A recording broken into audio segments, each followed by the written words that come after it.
सम्मानित आज के परिचर्चा के अध्यक्ष आदरणीय श्री पवन जी, संचालनकर्ता भाई अशोक जी, इस गांव के ही नहीं बल्कि जिले के हमारे अभिभावक तुल्य आदरणीय हरिचंद्र जी, आदरणीय मदन बाबू, शत्रुघ्न बाबू और यहाँ उपस्थित हमारे जिला के अध्यक्ष बहन रोमा भारती जी, हमारे पुराने साथी भाई प्रेम जी, हमारे साथी भाई ललन जी, भाई संजय नायक जी, बहन अमिता जी, बहन नीलम जी और आज यहाँ बैठे हुए इसके संचालनकर्ता और इसके आयोजक करता भाई निरंजन जी और तमाम साथी।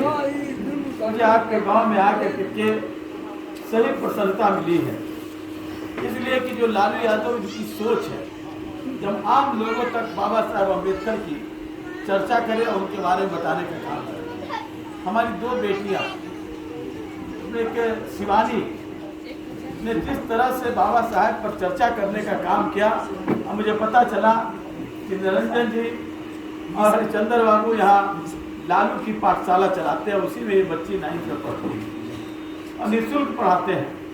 ये बहुत ही खुशी की बात है, क्योंकि जिसकी कल्पना बाबा साहब अम्बेडकर ने करके संविधान में लिखा था, नारियों को शिक्षा का अधिकार मिले, मौलिक अधिकार की बात कही गई थी। जो मनुवाद था, जो हिंदू राष्ट्र बनाने की बात करने वाले लोग, जो शिव चर्चा कराने वाले लोग, जो बाबा बागेश्वर नाथ और कई बाबाओं को परिचर्चा कराते हैं, परिसंवाद कराते हैं, सत्संग कराते हैं, उन लोगों की जो परिकल्पना थी कि हिंदू राष्ट्र बने। हिंदू राष्ट्र और एक तरफ बाबा साहब का समाज में संविधान का इतिहास, दोनों के बीच आज टकराहट है।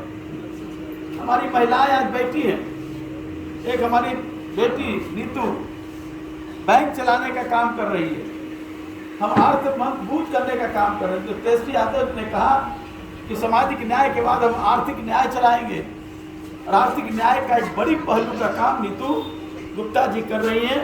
हम इसके लिए इनको धन्यवाद देना चाहते हैं। आज अपने आप को पूंजी के आधार पर, धन के आधार पर हमारी महिलाओं को मजबूत करने का काम आपके इस गांव के द्वारा किया जा रहा है। हम इसके लिए जितना भी कहें, हमारे पास शब्द नहीं है। और जब शिवानी ने जो बात कह दी, उसके बाद कोई शब्द बचता नहीं है, क्योंकि जिस बात को हम कहना चाहते हैं, हम उसी बात को आगे बढ़ाते हुए कहना चाहते हैं।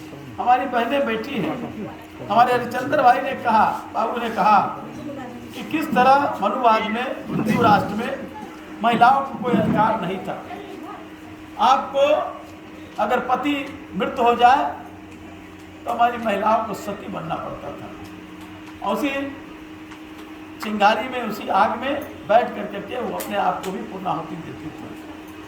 लेकिन कोई पत्नी मरती थी तो पति को सती बनने का काम नहीं था। ये किस तरह का दुरंगी, ये किस तरह का दौरा। राजा राम मोहन राय ने सती प्रथा को खत्म किया, तो हिंदू राष्ट्र बनाने वाले लोग, RSS के पाठशाला में पढ़े हुए लोगों ने उसका विरोध किया, अपमानित करने का काम किया। जब सावित्रीबाई फुले और फातिमा शेख ने जब बच्चियों को पढ़ाने का काम किया, तो ब्राह्मणवादी व्यवस्था के लोगों ने, मनुवादियों ने, हिंदू राष्ट्र बनाने वाले लोगों ने फातिमा शेख और सावित्रीबाई फुले पर कीचड़ फेंकने का काम किया। यानी कि हिंदू राष्ट्र में महिलाओं को कोई अधिकार नहीं, संपत्ति का अधिकार नहीं, शिक्षा का अधिकार नहीं, सिर्फ सेवा का अधिकार। उन बातों को नहीं कहूँगा जो हमारे साथी ने कहा है, लेकिन सिर्फ अधिकार है सेवा करने का। आपको अपने पुरुषों को खुश करना है, यही आपका सबसे बड़ा कर्तव्य है। यही है हिंदू राष्ट्र की परिकल्पना।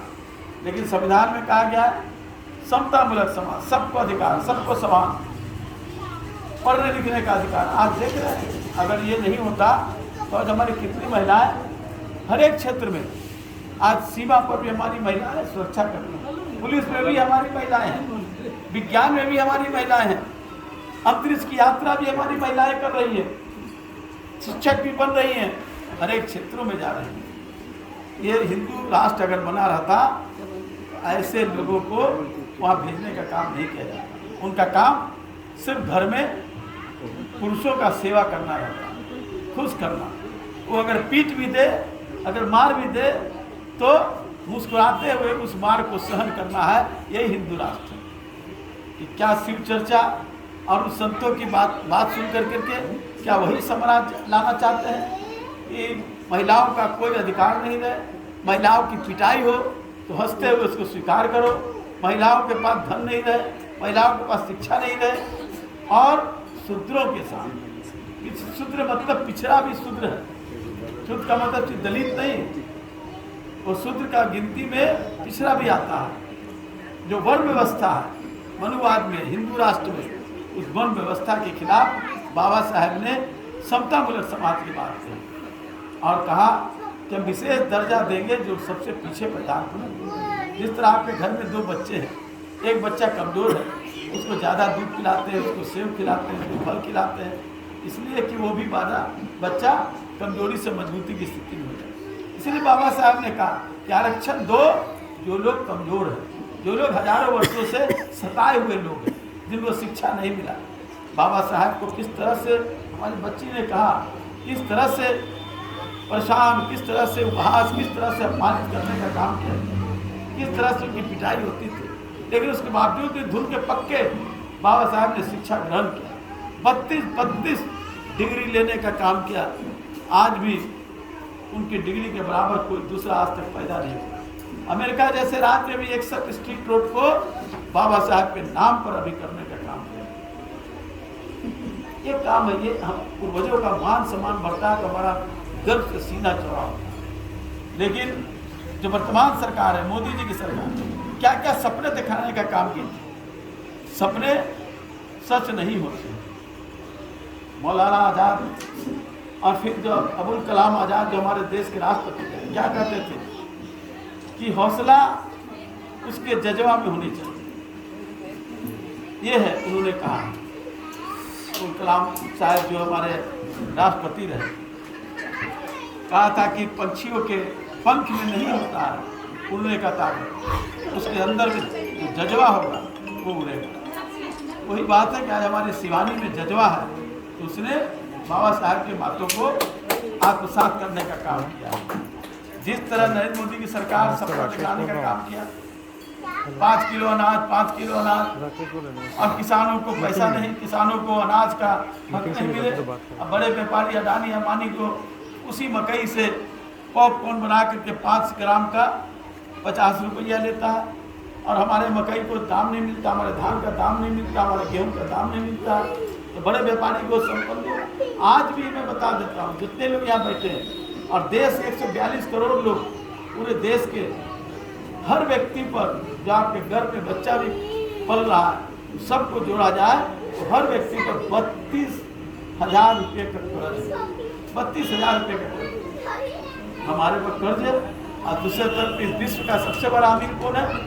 जो नरेंद्र मोदी का जो लड़ुआ है अडानी, वो विश्व का सबसे बड़ा अमीर व्यक्ति है, अमेरिका नहीं है। सबसे अमीर है भारत का अडानी, भारत का हमारे एशिया का सबसे बड़ा अमीर। हम क्यों नहीं हो सकते? क्यों नहीं हो सकते? क्योंकि हमारा शोषण किया गया, हमको महंगाई के धूल में झोंक देने का काम किया। आप सब्जी लाती हैं, आप अनाज लाती हैं बाजार से, इस तरह से जलालत की जिंदगी जीने का काम करता है। पति अगर महीना में पैसा दे दे, आप कमा लिए, 15 दिन के बाद घर चलना मुश्किल हो जाता है, और वो 3 व्यक्ति पर 150-250 नौकर उसके पास। ऐसा व्यवस्था क्या यही हिंदू राष्ट्र होगा? यही सवाल है सर। और आज देश में वोट की चोरी करने की बात कही जा रही है, इसलिए आप सब लोग मिल करके अपनी वोट को मजबूत कीजिए, और ऐसे लोग आते हैं, ऐसे लोगों का एहसास कराने का काम कीजिए, और अपने वोट को मजबूत कीजिए। 2024 में इस देश से भारतीय जनता पार्टी नरेंद्र मोदी को परास्त करना है, यही हम आपसे कहना चाहते हैं। एक करके मैं अपनी बात आप करता हूँ। जय भीम, जय राम।